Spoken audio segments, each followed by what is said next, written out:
Thank you very much. All those who have been taking part in the service so far. Before we begin, shall we ask God to bless us?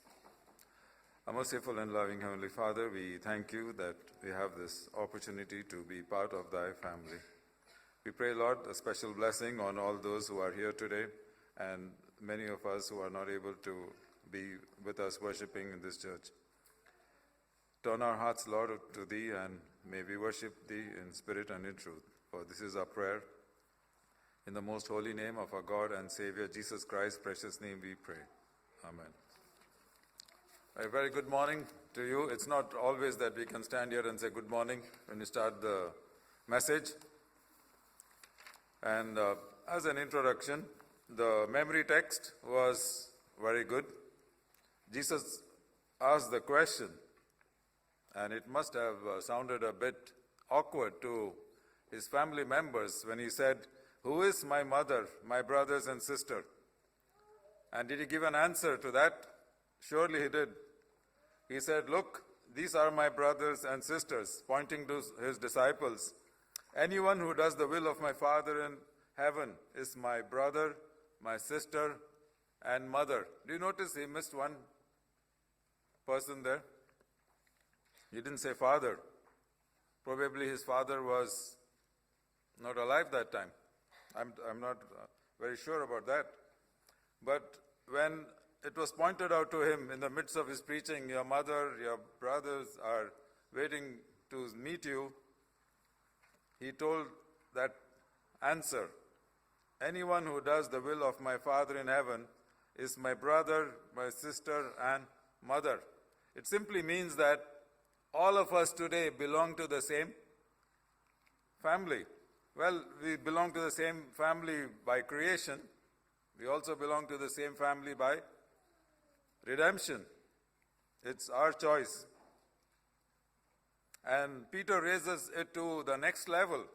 In 1 Peter 2:9 it says, "But you are a chosen people, a royal priesthood, a holy nation, God's special possession, that you may declare the praise of him who called you out of darkness into his wonderful light, from sin unto salvation."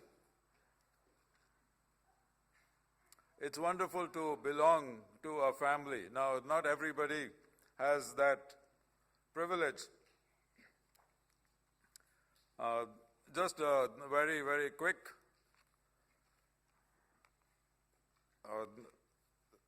introduction.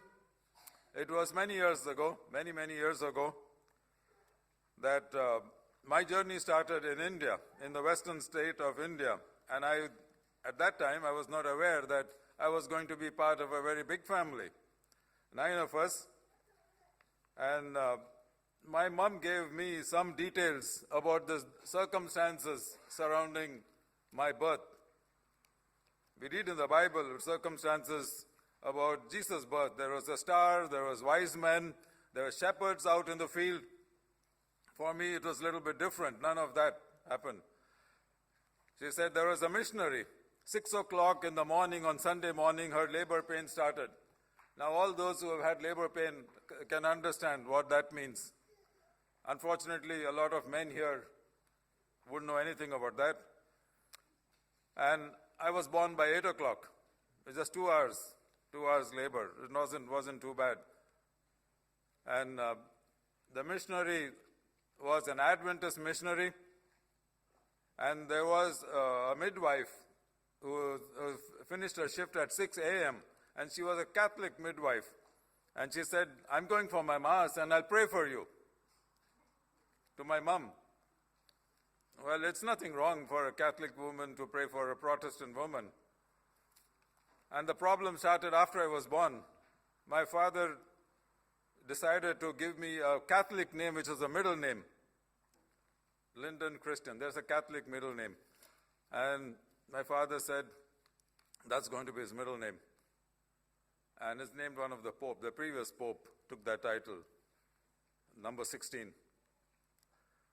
It was German Pope.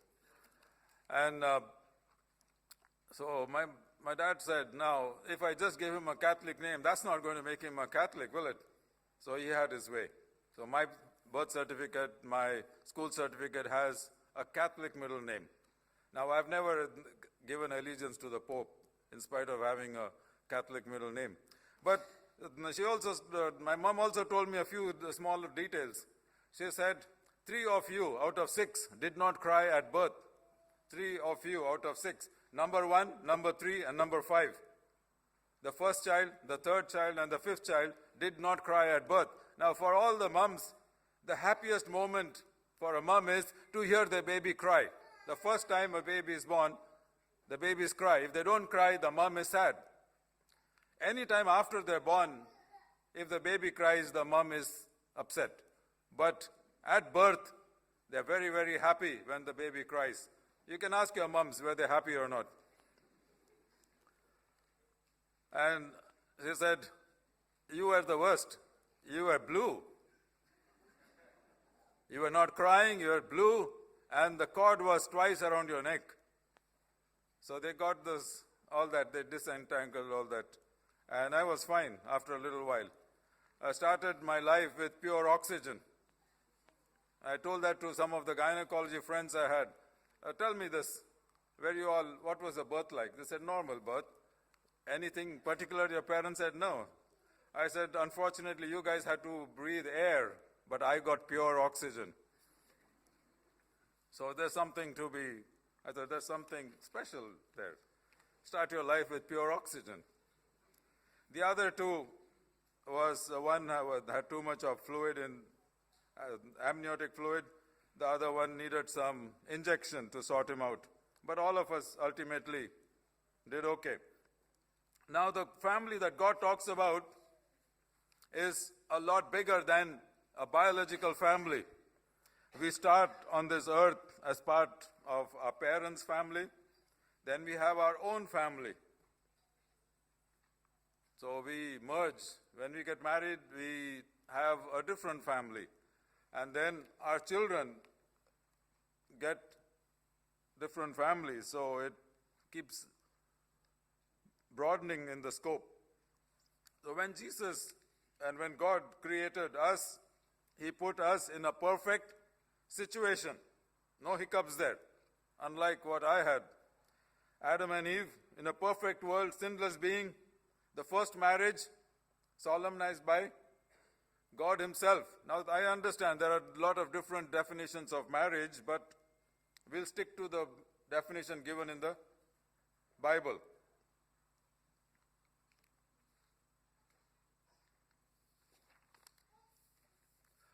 Before we carry on, I'd just like to tell you that I was reading about Adventist couple on a journey. One was German, the other one was Canadian. They were Adventist and they fell in love, single. They are both single. They didn't do anything wrong. But I don't know how they fell in love. They could not speak each other's language.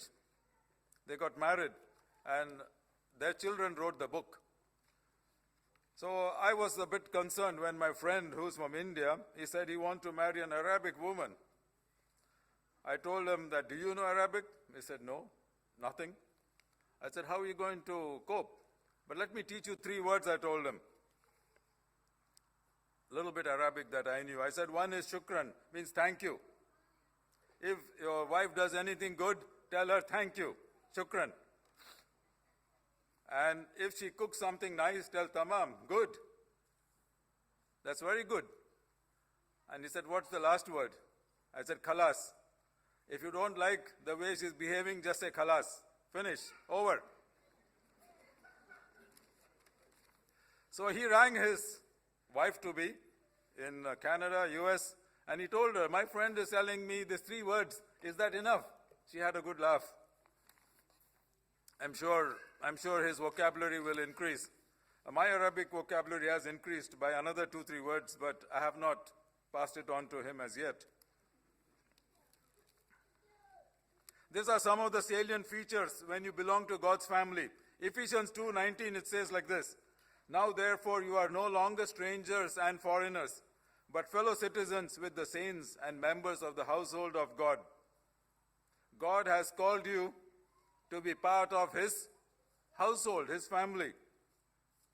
Another translation goes like this, the same thing. You are members of God's very own family, and you belong to God's household with every other Christian. There's a simplified way of putting that.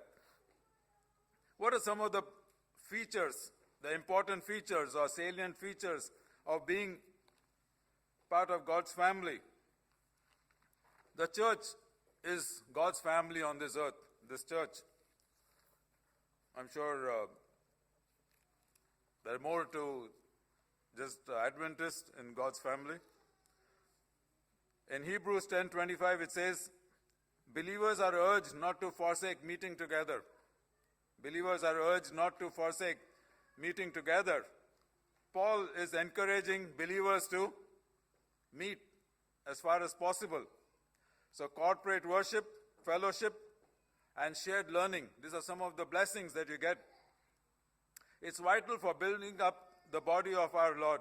It's vital to meet and to encourage one another. It's very important. Jesus Christ, our God,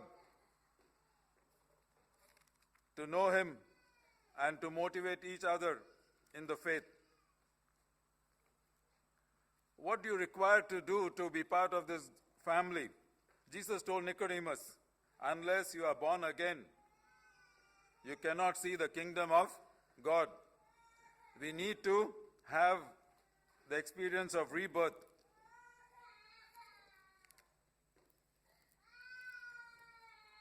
What are some of the priorities in this family? Now each family would have, some own priorities, own goals to achieve. But this is what it says in Matthew 6:33. Know God you love and worship him and serve him alone. Seek ye first the kingdom of God, and all these things shall be added unto you. Many people have testified that this is very, very true. Jesus said in John 14:6, I am the way, the truth, and the life. No man comes to the Father but through me. And Jesus also said this for those who are part of his family. Search the scriptures in John 5:39. Search the scriptures, for in them ye think ye have eternal life, and they are which testify of me. So the basis for this family would be search the scriptures, that's Bible study. It says, watch and pray that ye enter not into temptation. Prayer is an important part.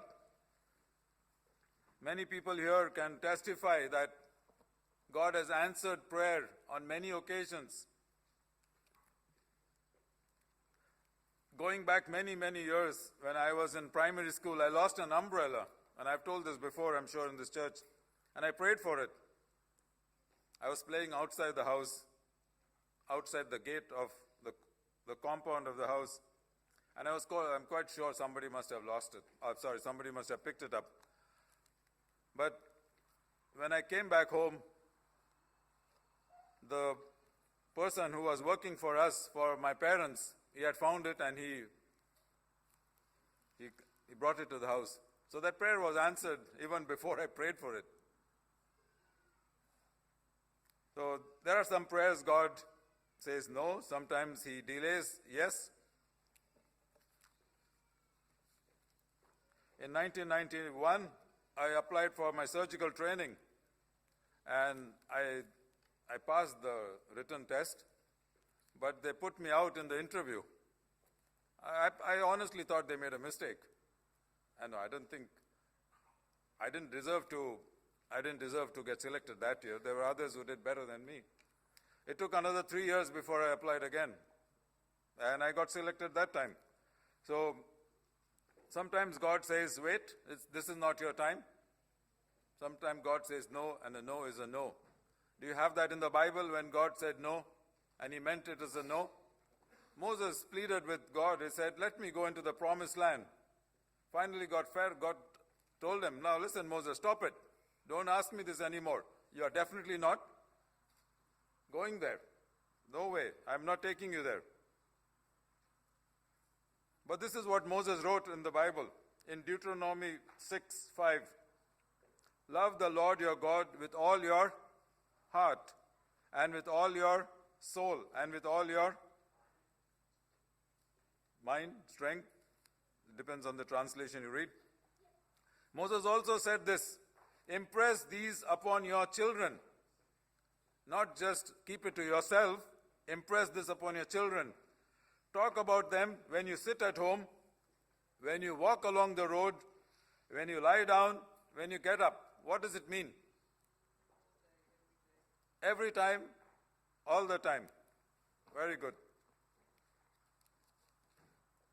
Moses wrote in Deuteronomy 7:9, know therefore that the Lord your God, He is a faithful God, keeping His covenant of love to 1,000 generations of those who love Him and keep His commandments.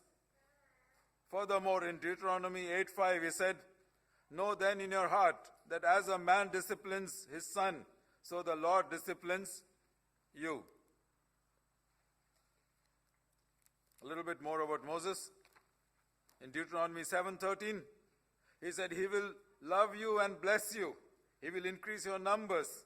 He will bless the fruit of your womb, the crop of your land, your grain, new wine and olive oil, the calves of your herds and the lamb of your flock. In the land He swore to give your ancestors, He will give it to you. You will be blessed more than any other people. None of your men or women will be childless, nor will any of your livestock be without young. The Lord will keep you free from diseases. What more could the people ask? Such a comprehensive blessing. Now in the Adventist home, Mrs. White has written this. We belong to God's family. This by no means excludes others. The society we live in is composed of families and is what heads of families make it. Out of the heart are the issues of life, and the heart of the community, of the church, the nation, is the household. The well-being of society, the success of the church, the prosperity of the nation depends on home influences. The elevation or deterioration of society will be determined by the manners and morals of the youth growing up around us. As the youth are educated and as their characters are molded in their childhood to virtuous habits, self-control and temperance, so the influence will be upon society. You give them good input, you'll get good results. You put in a lot of rubbish into the minds of children, that will be the output. I was very happy when I met the primary school principal when Rohit was finishing primary school. He told me about the older boy who had already finished about 4 or 5 years before Rohit, 5 years before Rohit. He said, I wish all my primary school children were like Roshan and Rohit. I think they did change a little bit after they finished primary school. I didn't ask the grammar school principal, would you like Roshan and Rohit to be examples for your whole school? But it was nice to hear somebody say something good. It just means that we do our best. We are not perfect. But we give good principles to our children and hope that it will remain in good stead. That's all we can do. In the Garden of Eden, in the perfect place, this is what God said. It is not good for man to be alone. Adam was created in a perfect world. His family at that time was the animals, the birds, the fish, and the company of angels and God. In spite of that, God said, it's not good for Adam to be alone. So He gave him a family. Look at what sin does. As soon as sin comes, what does it do? The blame game starts. What did Adam do? He criticized God directly. What did he say? The woman you gave me. It's not my fault. Your fault. And what did Eve say? The serpent you created. Indirect blame. Adam was more blunt. Sorry. Adam, yes. He said, the woman you gave me. Is blaming God directly. And Eve is blaming God indirectly. But ultimately, God is taking the blame. Not only that, the first family was a disaster. Cain killed his brother. So Adam and Eve lost 2 sons almost at the same time. God told him, Cain, because of what you have done, you are going to be a wanderer on this earth. So he left home. Look at the story of the prodigal son. You can't have a more beautiful family till the son decided he wants to have some adventure. A loving father, I'm sure loving mother. The story is what we know about a lot of families today. One child wants to have fun when the other child wants to be very, very serious and devoted. When we grow up in families, it tells us a little bit about God's love to us, how we can relate to God. Initially, when I was growing up, I was very small, less than 10. I always thought my father was very strict. He was very strict, no doubt about it. I thought it's only about his strictness. He doesn't really care for me so much. He just wants rules and rules and rules. He said, you have to be here at this time. If you are naughty, you go hungry. And I thought that was terrible. I've gone hungry a couple of nights, I think, 2 or 3 nights. And it was terrible. I could hardly sleep. I was waiting for breakfast. When my children were at home, it was the opposite. We had to plead with them, please come and eat. The standards change, the way we treat children change. Oh, my poor child, he's going to be hungry. Please come. In fact, it was so funny. This one was funny. I should not tell you the full details, but I'll tell you part of it. One of my sons, after 2, refused to eat food. He didn't have breakfast, he didn't have lunch, he didn't have dinner. And my wife was panic-stricken and said, help me. This boy is going to die. He's starving. So I just casually called one of my colleagues, and I told him, this is my son's phone number. Give him a ring. Pretend you are from the law enforcement. And he obliged. He duly obliged. And my son was panic-stricken. He ran down and he told, Mom, give me food. And I came home. I was on 24 hours duty. And he sat beside me and he said, he was very angry with me for calling the law enforcement. He said, I still remember this very clearly. He sat beside me on the sofa. He was so angry. And he said, so, any problem you have with me, you can solve it by calling the law enforcement. I said, listen, I don't have time to debate with you. I've got another operation to do. I'm going. So I left. After 5 years, I told him what happened when he was close to 20 years of age. And he's doing well now. He's doing well. He's treating patients now. So sometimes you have to be a little bit intelligent in how you handle difficult situations. You do not want your children to starve unnecessarily. Families are meant to a happy place. Sometimes it is not. Children get into difficulties. My brother was with me, November, December.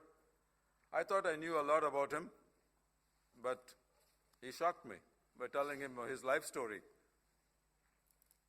It is not easy to listen to all what he said. His run-in with the law, how he was arrested, I had no problem if he's arrested. It'll be good for him. He'll get corrected. But he didn't have money to pay, so my mom would write to me and said, son, I need money. We need to bail your brother out. Then again, I'll get another letter. We need to pay for his lawyers. It is not easy to be part of family, especially when family members go off tangentially. The closer we draw to God, the closer we draw to each other. That's the key in the family. The basics for the family would be love the Lord your God with all your heart. Make God the first and most important thing in your life. Search the scriptures. Your basis on this earth, your basis, your rule of life has to be the scriptures. Mrs. White has written a lot of information for Adventists. At the Adventist home, you can read that book. It's a lovely book. Pray for one another. Pray for one another. I've been touched by the people who have included me in their prayer list. One of them was a biology teacher in India. He wrote my family's name.